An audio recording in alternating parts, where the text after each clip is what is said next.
Nabi. Tujuan utama kita belajar tentang sirah Nabi ini supaya kita dapat mengambil iktibar daripada pengalaman-pengalaman yang telah dilalui oleh para rasul dan para nabi dalam melakukan dakwah untuk mengembangkan agama Allah SWT dan membawa manusia kepada jalan yang benar. Kedua, iaitu untuk menghapuskan fahaman Israiliyat dalam kisah Sul Anbiya. Banyak kisah-kisah Israiliyat, iaitu cerita-cerita dongeng Israel dalam kisah Sul Anbiya. Jadi ada pula kisah Israiliyat ini yang bersamaan dengan Al-Quran dan hadis, seperti perjalanan Khidir, Nabi Musa dan Khidir alaihissalam.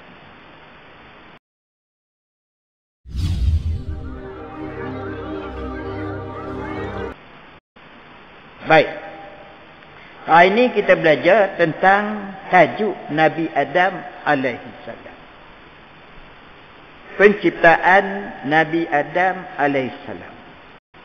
Kita tahu Adam ialah manusia pertama yang dijadikan oleh Allah Subhanahu wa taala. Dia ni hidup. Allah jadikan dia hidup di dalam syurga bersama dengan malaikat.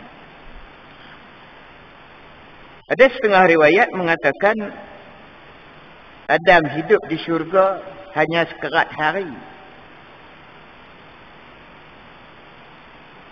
Sekerat hari lagi Tuhan hantarkan dia ke dunia.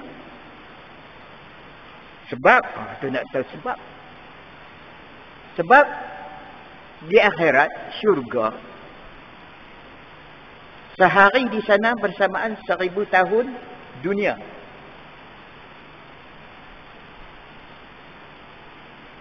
Seribu tahun dunia. Kan? Panjang. Lama, sehari sana lama, panjang dia, hidup dia. Baik.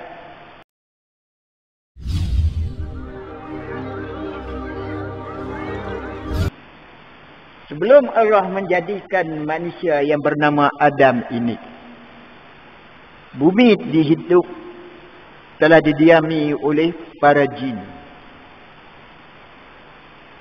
Jin ni merosakkan bumi, berperang, berbunuh sesama mereka, menumpahkan darah.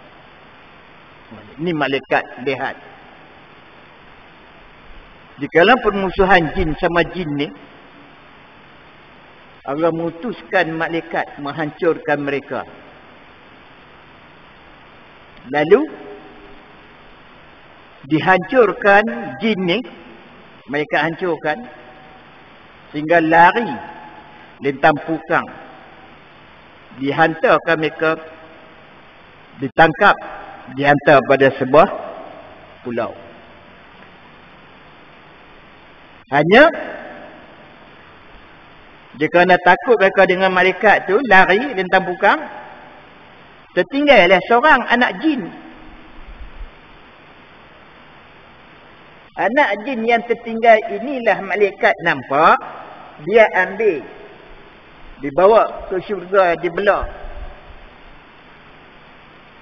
Yang inilah akhirnya nama dia jadi iblis.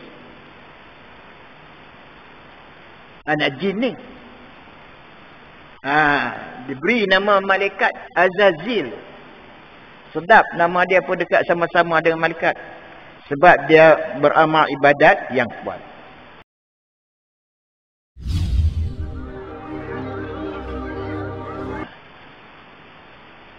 Ketika para malaikat melewatinya, mereka menjadi terkejut.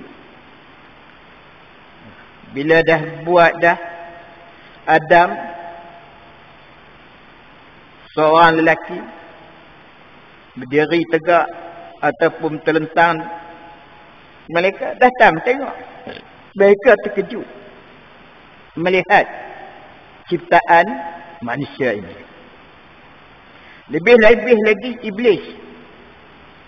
Dia terperanjat sekali apabila melihat makhluk baru ini. Sewaktu iblis melewatinya, dia cuba memukulnya. Iblis. Dia mari, dia keliling jasad Adam. Dia terkejut, terperanjat. Dia datang lagi, dia cuba nak memukulkan jasad Adam tu. Dia nak tahu. Jasad yang dipukul tadi berbunyi seperti bunyi yang ditimbulkan oleh tembikar. Pasal kosong. Badan yang dibuat oleh Allah SWT manusia itu kosong. Asal dia. Sebab itu bila diketuk, berbunyi. Tak ada apa. Di dalam dia tak ada apa. Macam kita ketuk labu. Labu sayur tu, dia berongga di dalam.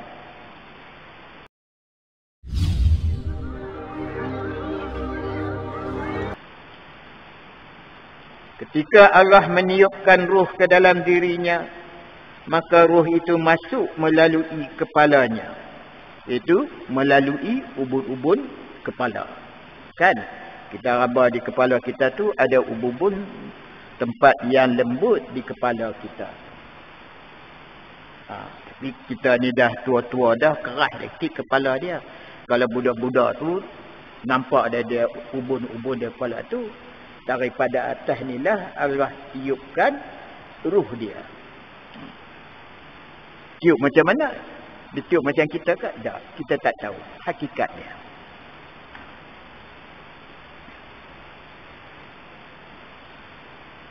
Tiba-tiba dia bersin. Mula-mula melalui mata, terbuka mata tu. Bersinar-sinar. Kemudian ruh tu sampai ke hidung. Bila sampai ke hidung, Adam bersin. Para malaikat berkata, ucapkan Alhamdulillah. Malaikat kata pada siapa?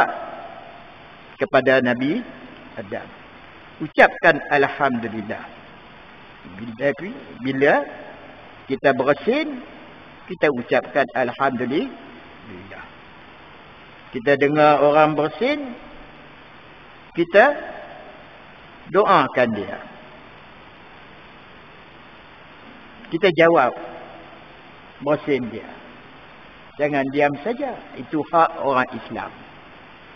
Hak orang Islam, bila dia bertemu Islam sama orang Islam, beri salam. Yang kedua, hak orang Islam, bila dia bersin,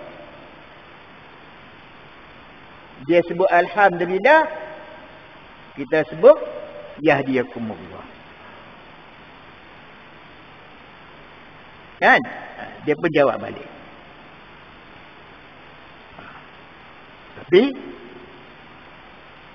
orang sekarang ni bila dia bersin, diam, dia tak ada apa-apa. Kita pun diam dia juga.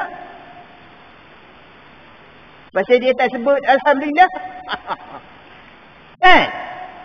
Kita pun diam lah. Tak ada lah kita nak doa kat dia. Nak bagi Tuhan rahmat pada dia.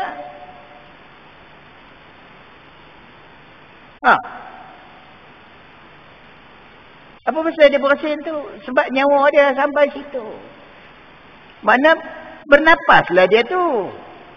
Tuhan terhentikan sat. Nyawa tu dia terhenti sat. Bila dia bersin, nyawa tu sampai balik. Kalau Tuhan cabut dia terus, siap. Masuk dalam tanah. Tapi dia tak tahu. Tak tahu. Tak ada lah dia nak sebut Alhamdulillah, syukur kepada Allah. Pasal dia tak tahu. Pasal apa tak tahu? Tak mau mengaji.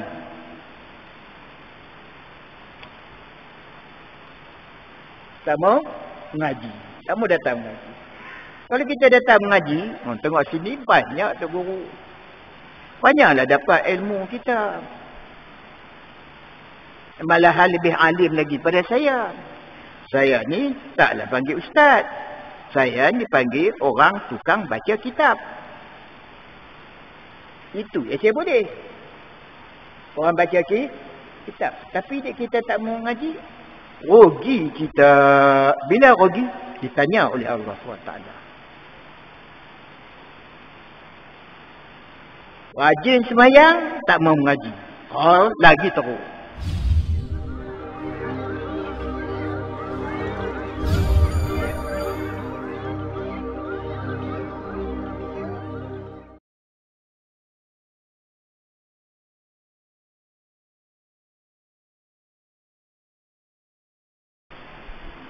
Alhamdulillahirabbil alamin.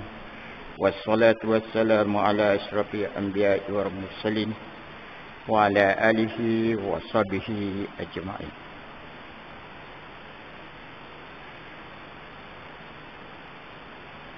Ila haratin Nabi Mustafa Rasulullah sallallahu alaihi wasallam wa ala alihi wa sahbihi ajma'in. Sya'ulillahumul al-Fatihah. A'udzu.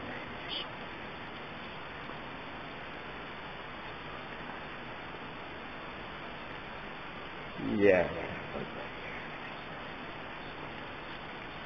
Surah Al-Ajid.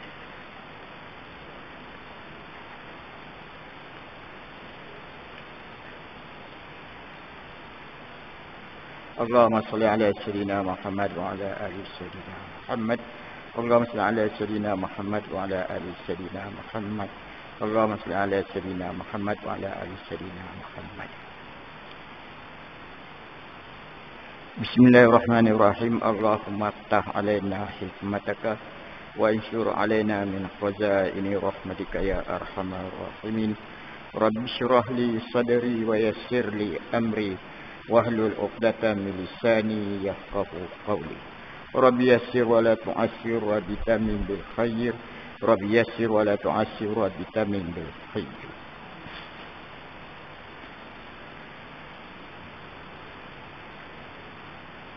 Yang dimuliakan Tuan Pengurusi Masjid Batu Empat, Setiausaha dan ahli jawatan kuasa masjid, Tok Imam, Tok Bilal, Tok Siap, ahli jemaah sekalian. Syukur alhamdulillah kita dipertemukan lagi oleh Allah SWT untuk tahun 2021.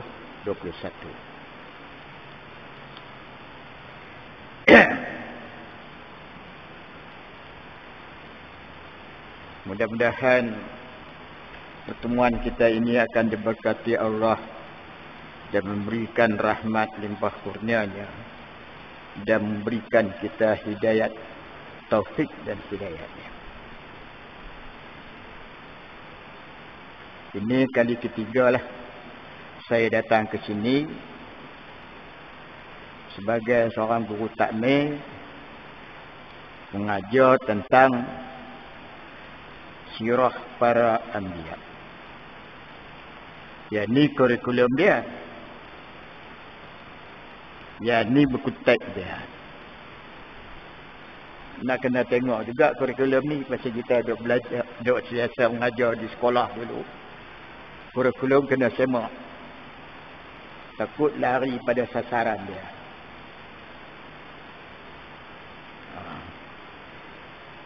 Baik. Kurikulum dia tu buat ringkas ya untuk tulis dalam buku tu ya.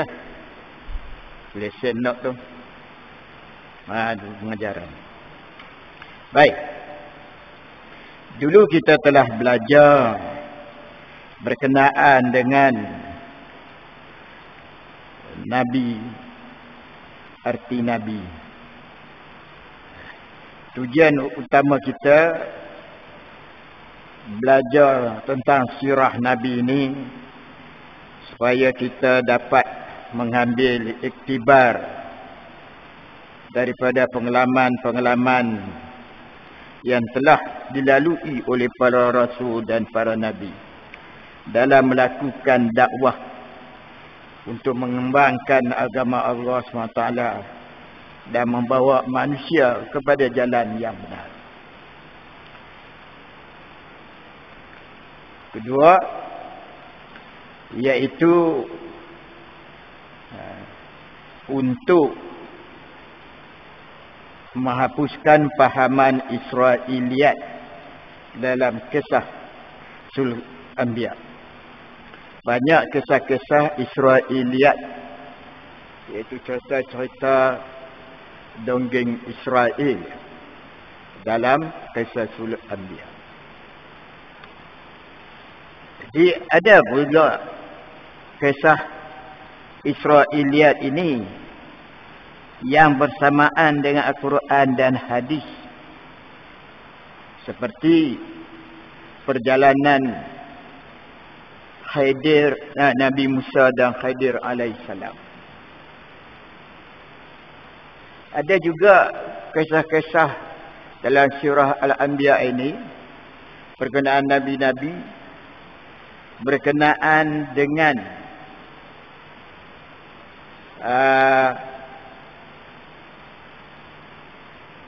iaitu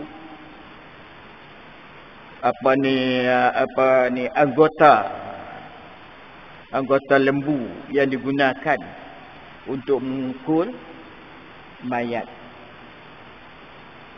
bila satu fitnah berlaku di atas kampung. Jadi persoalan dia di situ, anggota yang mana yang diambil untuk memukul mayat tu. Kalau mengikut tafsir Al-Munir, iaitu dia ambil ekor dia, hujung ekor dia.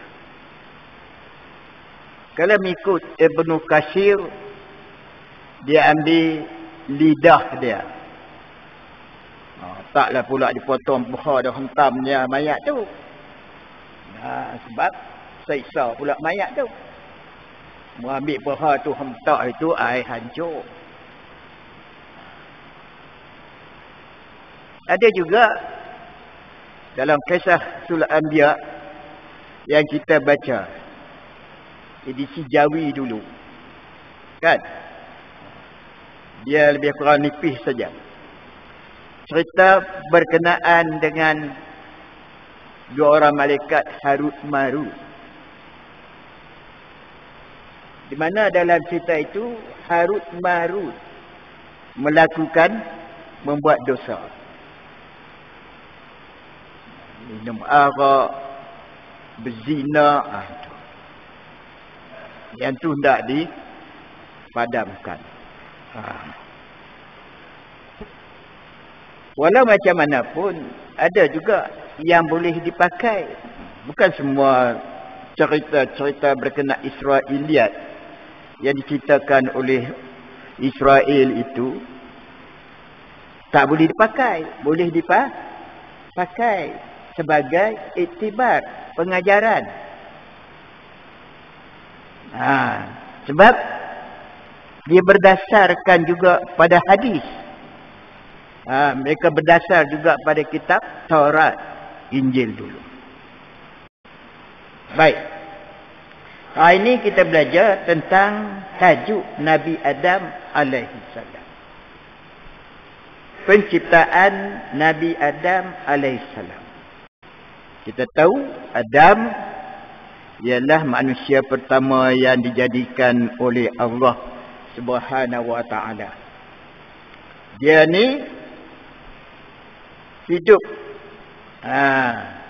Allah jadikan dia hidup di dalam syurga bersama dengan malaikat. Ada setengah riwayat mengatakan Adam hidup di syurga hanya sekerat hari. Sekerat hari lagi Tuhan hantarkan dia ke dunia. Sebab, tu nak tahu sebab. Sebab di akhirat syurga sehari di sana bersamaan 1000 tahun dunia.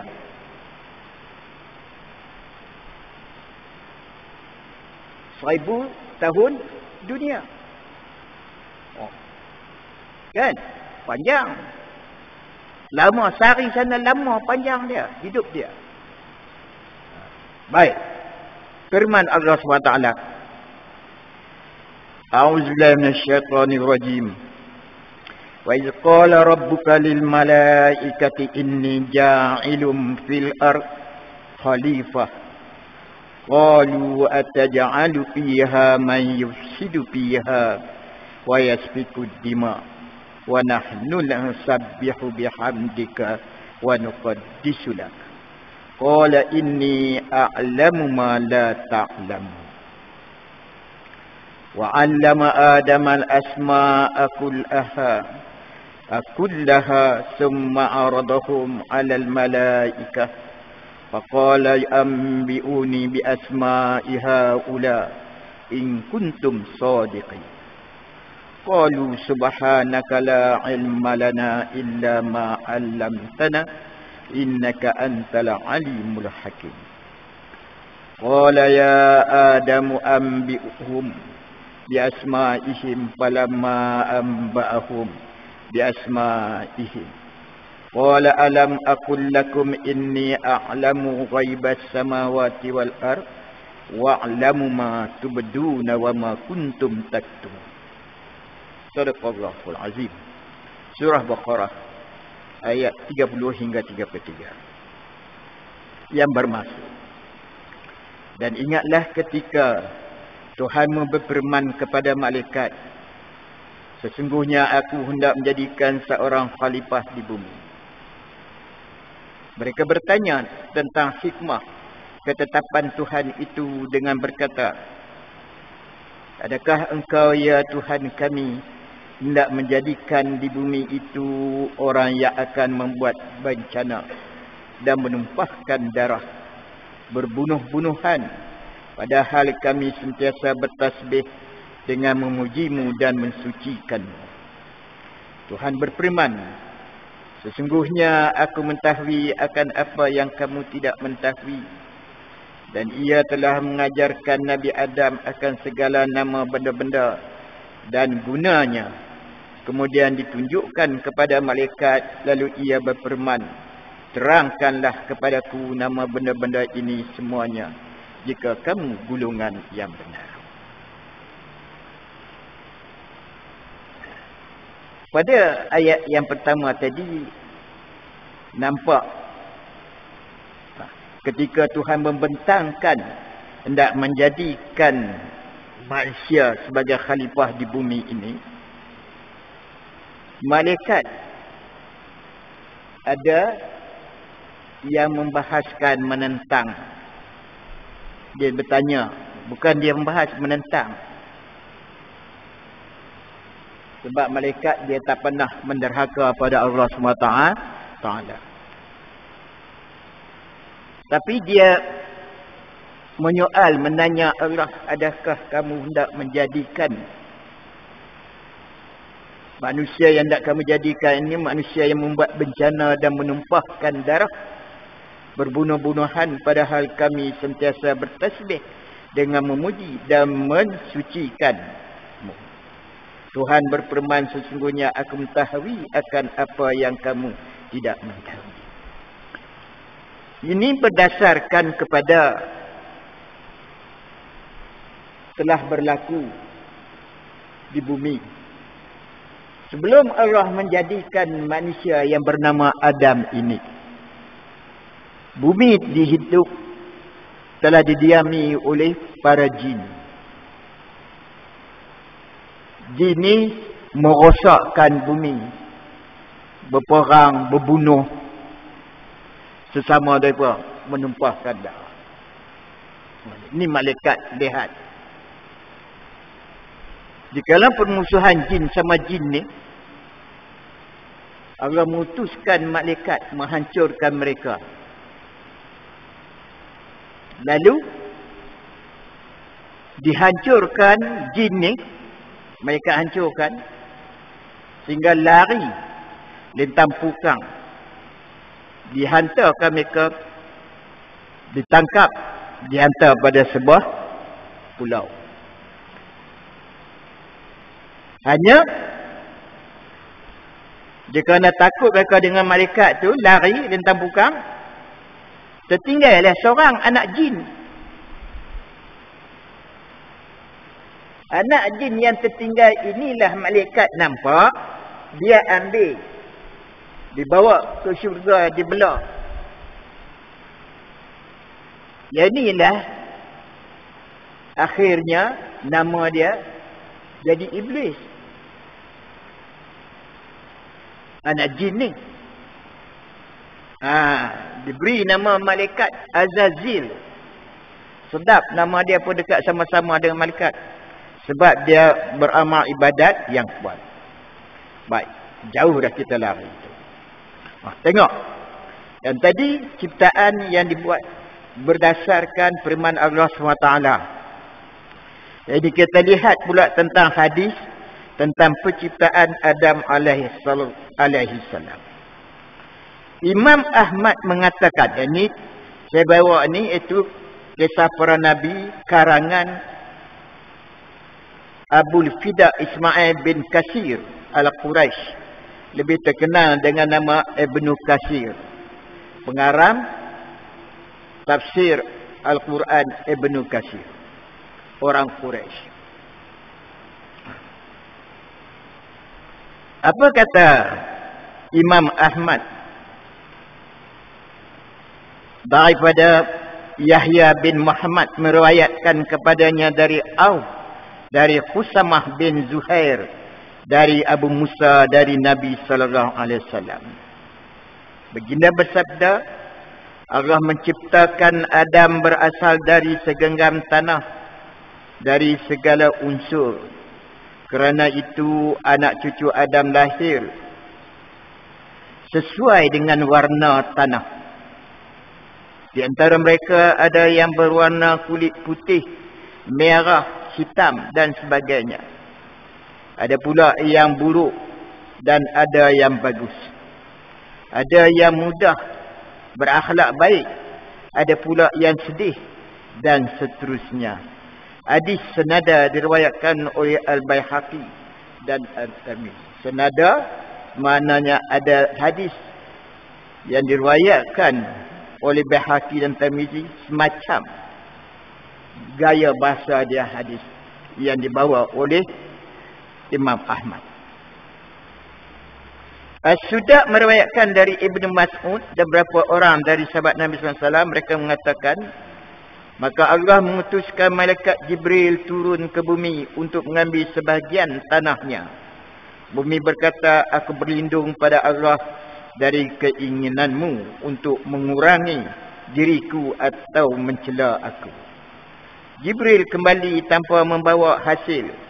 Beliau berkata, wahai Tuhan, kami bumi memohon perlindunganmu, maka aku pun melindunginya. Kata sudah, dalam riwayat Ibn Mas'ud, Nabi kata, Allah mengutuskan Jibril alaihi salam untuk mengambil tanah di bumi. Bumi tak bagi. Jibril mengambil tanah dia. Jibril pun naik ke atas, beritahu pada Allah bahawa bumi tak bagi mengambil tanah dia.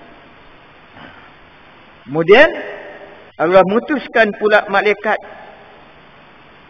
Mikail tiba di bumi. Bumi mohon perlindungan supaya Mikail tidak mengambil tanah dia. Mikail kembali menghadap Allah SWT. Dia melaporkan akan bumi tidak mau beri tanah dia untuk buat manusia. Kemudian Allah mutuskan Israel tiba di bumi, ia mohon perlindungan. Tetapi Israel menjawab, bumi minta berlindung, kamu bagi Israel ambil. Israel menjawab, aku juga berlindung kepada Allah untuk kembali tanpa membawa hasil. Dengan tindakan tegas, Israel meraup tanah lalu mencampurnya. Beliau tidak mengambil tanah dari satu tempat sahaja.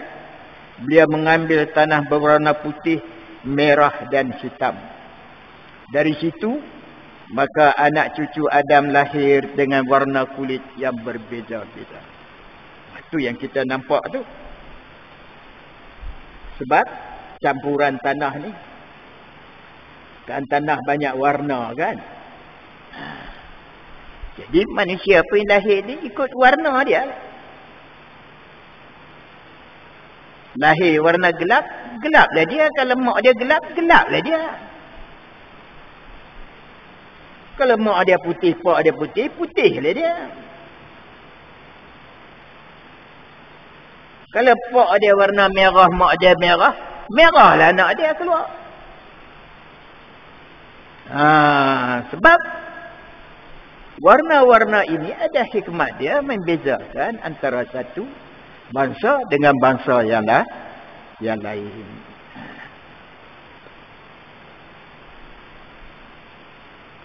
Israel segera naik lalu membasahi tanah itu sehingga kembali menjadi lumpur, tanah yang lunak dan lekat.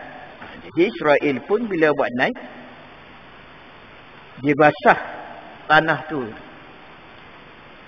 supaya tanah tu menjadi lumpur, dibancuh dia. Tidak tanah tu kering pada asal yang dibawa tu. Jadi tanah yang lunak, lekat, macam orang buat tembika tu lah. Kan? Kita tengok orang buat tembika labu sayur.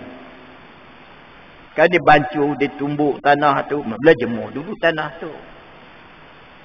Kemudian tumbuk pula. Dah tumbuk tampi pula. Pasal apa?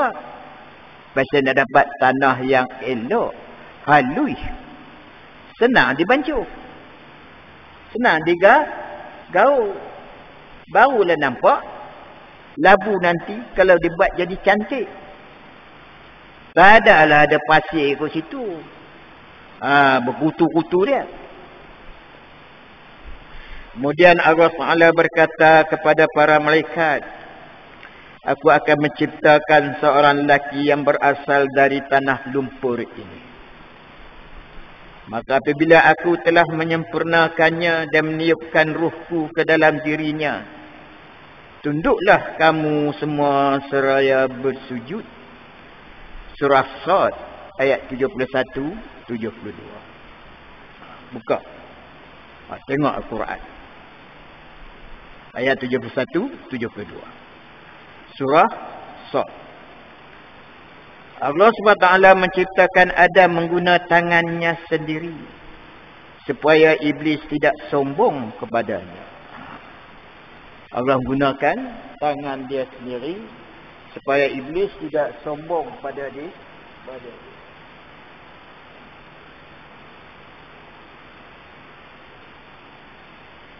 Sejuk.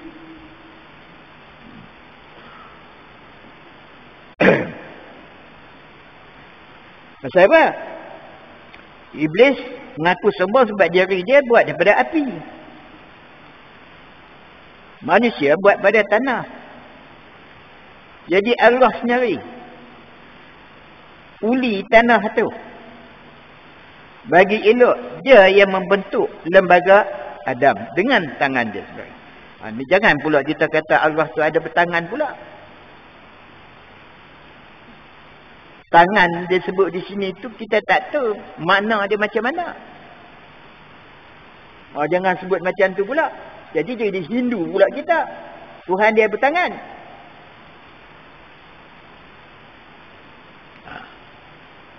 Situ pergi pula pada tauhid pula.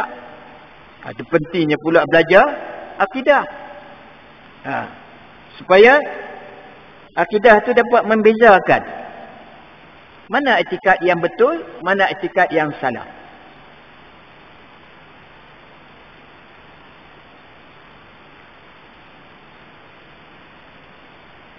Makhluk ciptaan ini menjadi jasad dari tanah dalam waktu 40 tahun dihitung sejak hari Jumaat. 40 tahun. Dia tak ceritakan 40 tahun tu 40 tahun akhirat, syurga. Ingat. Lama lah kan? Ketika para malaikat melewatinya, mereka menjadi terkejut. Bila dah buat dah Adam, seorang lelaki berdiri tegak ataupun terlentang, malaikat datang tengok. Mereka terkejut melihat ciptaan manusia ini. Lebih-lebih lagi iblis. Dia terperanjat sekali apabila melihat makhluk baru ini. Sewaktu iblis melewatinya, dia cuba memukulnya. Iblis. Dia mari, dia keliling jasad Adam. Dia terkejut, terperanjat. Dia datang lagi, dia cuba nak memukulkan jasad Adam tu. Dia nak tahu.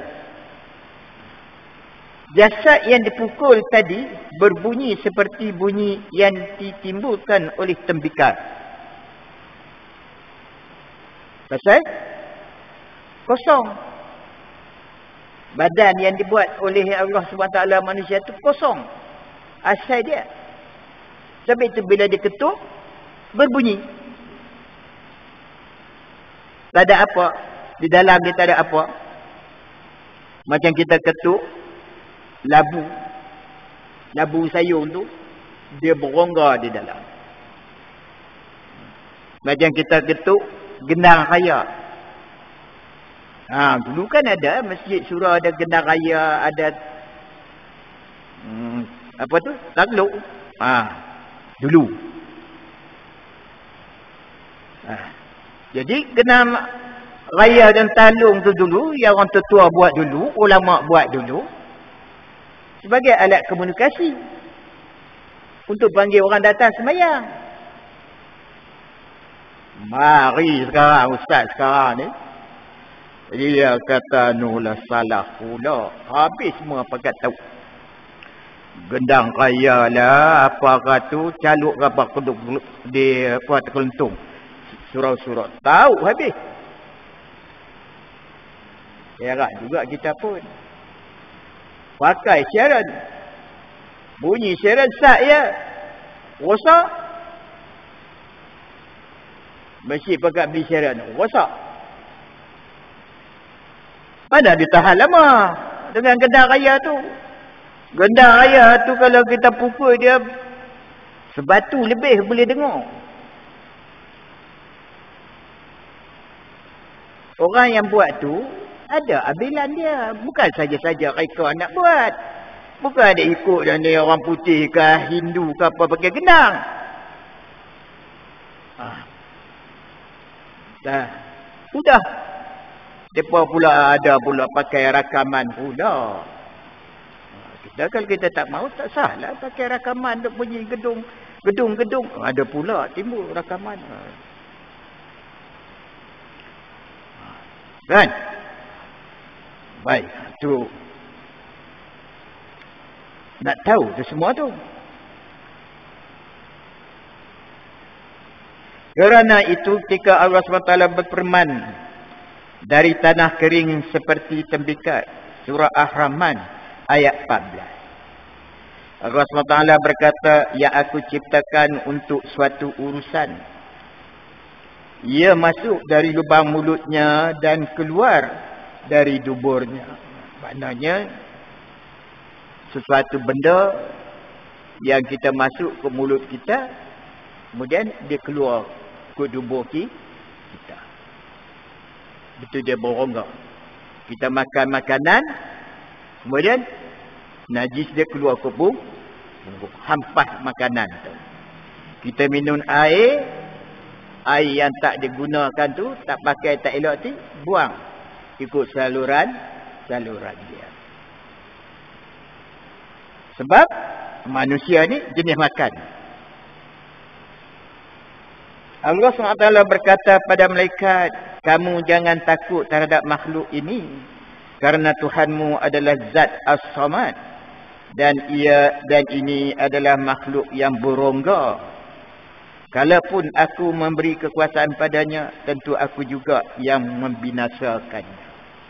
Allah beri jaminan kepada malaikat, jangan takut pada dia. Sebab dia adalah makhluk yang berongga, di dalam badan dia kosong, tak ada apa-apa. Apabila waktu yang ditentukan telah tiba, maka Allah SWT bermaksud meniupkan ruh pada makhluk ciptaannya itu. Allah SWT berfirman kepada malaikat, apabila aku telah meniupkan ruhku ke dalam dirinya, maka bersujudlah kamu. Ketika Allah meniupkan ruh ke dalam dirinya, maka ruh itu masuk melalui kepalanya. Itu melalui ubun-ubun kepala. Kan?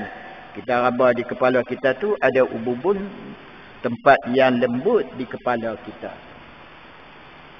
Tapi kita ni dah tua-tua dah, keras lektik kepala dia. Kalau budak-budak tu nampak dia ubun-ubun di kepala tu, daripada atas ni lah Allah tiupkan ruh dia. Tiup macam mana? Dia tiup macam kita ke? Tak, kita tak tahu hakikatnya.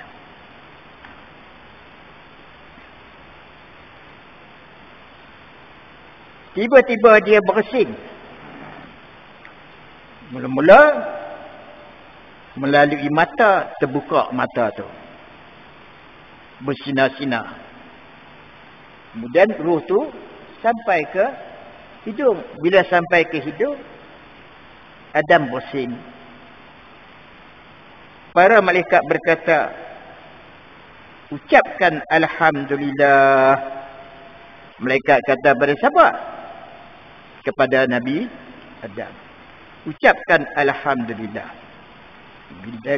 Bila kita bersin, kita ucapkan Alhamdulillah.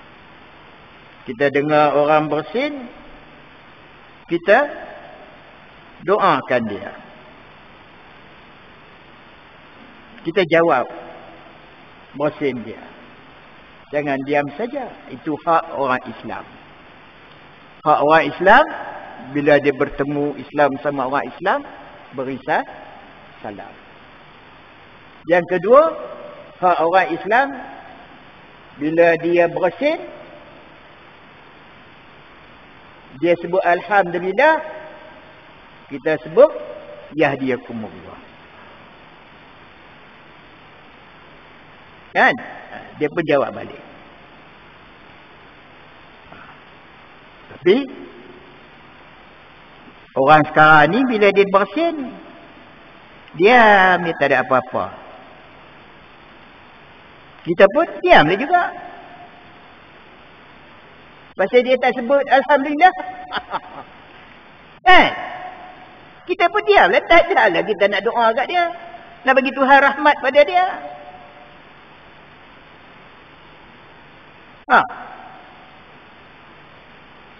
Apa pasal dia bersin tu? Sebab nyawa dia sampai situ. Mana bernapaslah dia tu. Tuhan terhentikan sat. Nyawa tu dia terhenti sat.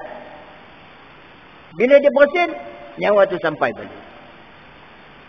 Kalau Tuhan cabut dia terus, siap. Masuk dalam tanah. Tapi dia tak tahu. Tak tahu. Tak ada lah dia nak sebut Alhamdulillah, syukur kepada Allah. Pasal dia tak tahu. Pasal apa tak tahu? Tak mau ngaji.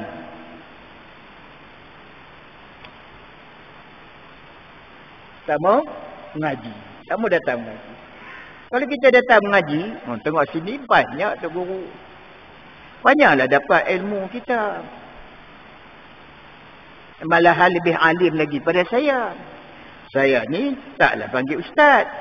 Saya ni panggil orang tukang baca kitab. Itu yang saya boleh. Orang baca kitab. Tapi kita tak mau ngaji. Rugi kita. Bila rugi? Ditanya oleh Allah SWT. Rajin semayang, tak mau mengaji. Lagi teruk. Baik. Allah SWT berkata kepadanya, Rahimaka Rabbuk. Semoga Tuhanmu melimpahkan rahmat kepadamu. Ketika ruh masuk melalui kedua matanya, dia memandang kepada buah-buahan syurga. Dia tulis syurga. Letak dalam syurga. Bila ruh tu sampai ke mata, mata terbuka, bercahaya, dia nampak buah. Buah-buahan dalam syurga. Apabila ruh masuk ke rongga perut dia, tiba-tiba dia ingin makan manusia. Rasa lapar datang. Pasal apa? Dia tengok buah-buahan, lapar pun mari. Belum sampai ruh masuk mencapai kedua kakinya, mendadak dia telah melompat ke arah buah-buahan di syurga. Belum pun sampai lagi nyawa tu, nak sampai ke kaki, dia dah nak melompat dah. Kan? Malaikat ada parti tengok. Hal keadaan manusia yang diciptakan oleh Allah.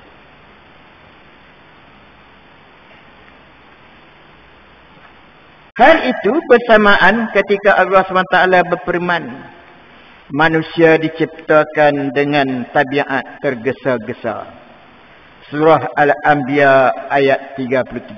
Memanglah. Manusia ni sifat dia gopoh, tergesa-gesa. Tuhan sendiri aku. Tengoklah. Sampai saja ke mata dia nak tengok benda-benda yang dia boleh makan. Celik-celik ya kita, pagi-pagi celik ya daripada tidur. Gosok-gosok gigi ke apa-apa, belum gosok gigi ya.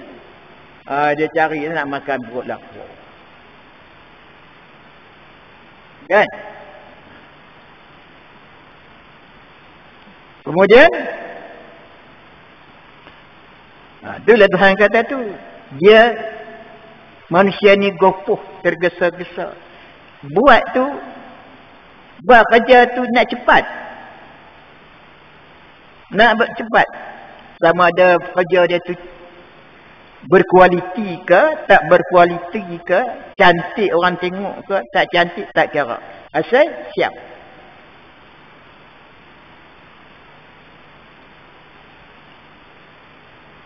Dia makan nasi pun kadang-kadang kelang kabut.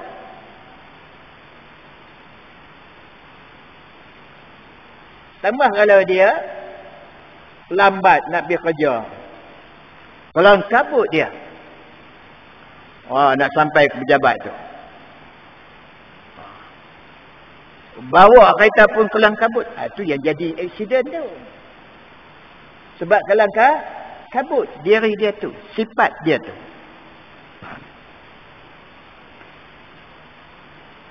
Setelah sempurna maka para malaikat bersujud semuanya kecuali iblis. Dia menolak daripada bersujud bersama para malaikat yang bersujud. Surah Al-Hijr ayat 30-31. Bila Allah suruhkan malaikat bersujud, bila dah ruh sampai, dah bergerak dan manusia itu, sujudlah semua malaikat. Yang mula-mula sekali sujud ialah Israfil. Sujud sini macam mana? Nanti dia terangkan nanti. Bagi sebahagian yang lain, ada yang menyaksikan beberapa riwayat hadis ini sekalipun ditemukan oleh mereka kuatinya tergolong sebagai Israiliyat, kata Ibn Katsir, pengarang kitab ini. Dia kata, bila dilihat kepada riwayat hadis, sebahagian daripada riwayat hadis dalam menceritakan kisah ini, ada setengah tu kualiti dia tergolong sebagai Israiliyat, cerita-cerita daripada orang-orang Israel. Imam Ahmad mengatakan bahawa Abdus Samad berkata padanya tentang riwayat diterima dari Hamad, dari Sabit, dari Nabi SAW. Baginda berkata, apabila Allah SWT menciptakan Adam, Allah meninggalkannya menurut kehendaknya. Iblis datang berputar-putar mengelilinginya. Ketika Iblis melihat adanya rongga di dalamnya, Iblis mengerti bahawa ia adalah tubuh makhluk yang tidak mempunyai apa-apa. Jadi, Iblis dah tahu dah. Bila dia mengelilingi Adam, dilihatnya bentuk tubuh Adam, dimasuk ke dalamnya, dalam tubuh badan, manusia ni berongga dalam dia. Tahulah dia kelemahan-kelemahan manusia.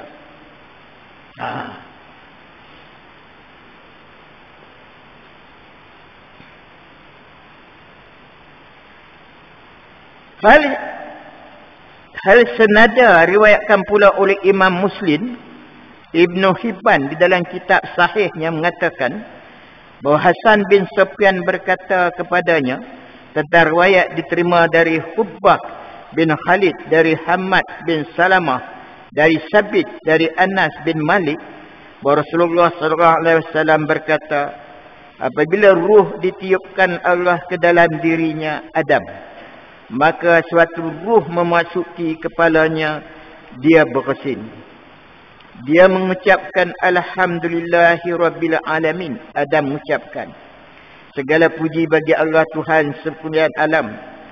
Allah SWT berkata padanya, Yarhamukallah. Semoga Allah melimpahkan rahmat kepadamu. Ibnu Sa'id meriwayatkan hadis ini di dalam Tabaqat. Jadi bila kita dengar orang bersin, orang yang bersin itu berkata Alhamdulillahi Rabbil Alamin, kita jawab sebut Yarhamukallah. Semoga Allah beri rahmat kepada dia. Orang tu jawab balik, Yahdiyakumullah. Moga-moga Allah menunjuki, memberi hidayat kepada kamu. Ada tindak balas. Dia mengucapkan terima kasih, syukur dia kepada Allah sebab dia hidup. Kita yang dengar, kita doakan semoga dia dilimpahi rahmat oleh Allah. Dia dengar pula, kita jawab, kita berdoa pada dia. Orang yang bersin tersebut, Yahdiyakumullah, dia pun doa pula pada kita. Jadi sama-sama berdoa. Itu hak Islam dengan orang Islam. Kalau orang kafir bersin, Hashim mana? Kita ada sebut juga ke? Tak payahlah, dia orang kafir. Ibn Sa'id meriwayatkan hadis ini dalam Tabaqat Al-Kubra. Kena cari kitab. Al-Hafiz Abu Bakar Al-Bazar meriwayatkan dari Abu Hurairah dari Nabi SAW. Baginda berkata, ketika Allah menciptakan Adam, tiba-tiba Adam bersin. Dia mengucap Alhamdulillah. Allah SWT berkata padanya, semoga Tuhanmu melimpahkan rahmat kepadamu, hai Adam. Maknanya Tuhan sendiri yang jawab. perkataan itu yarhamkumullah tu datangnya daripada Allah SWT. Samalah juga semasa kita duduk dalam tahiyat, kita baca tahiyat. Tahiyat tu datang daripada Allah SWT perkataan tu. Masa mana?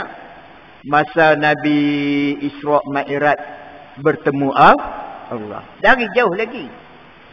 Bila Nabi Muhammad SAW datang, Allah telah sebut at-tahiyatul mubarakatus salawatus thayyibatu lillah.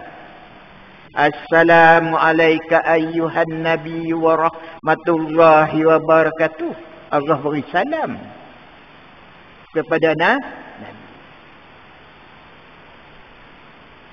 Kemudian Nabi kata,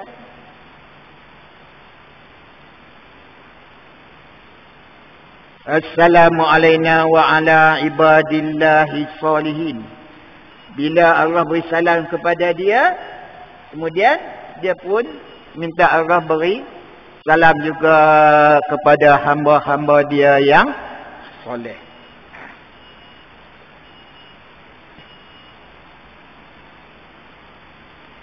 Umar bin Abdul Aziz mengatakan, apabila para malaikat diperintah bersujud pada Adam, mula-mula sekali melakukannya adalah Israfil atas sikap kepatuhan yang tanpa menunggu itu.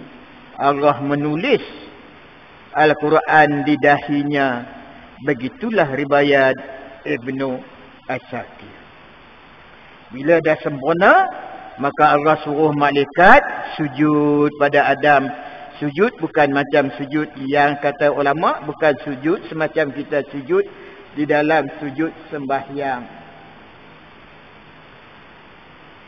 Pengajaran daripada kita dapat pada situ, hikmah yang terkandung dalam perintah dan larangan-larangan itu, manusia tetap mempunyai beberapa kelemahan pada dirinya, seperti sifat lalai, lupa dan hilaf.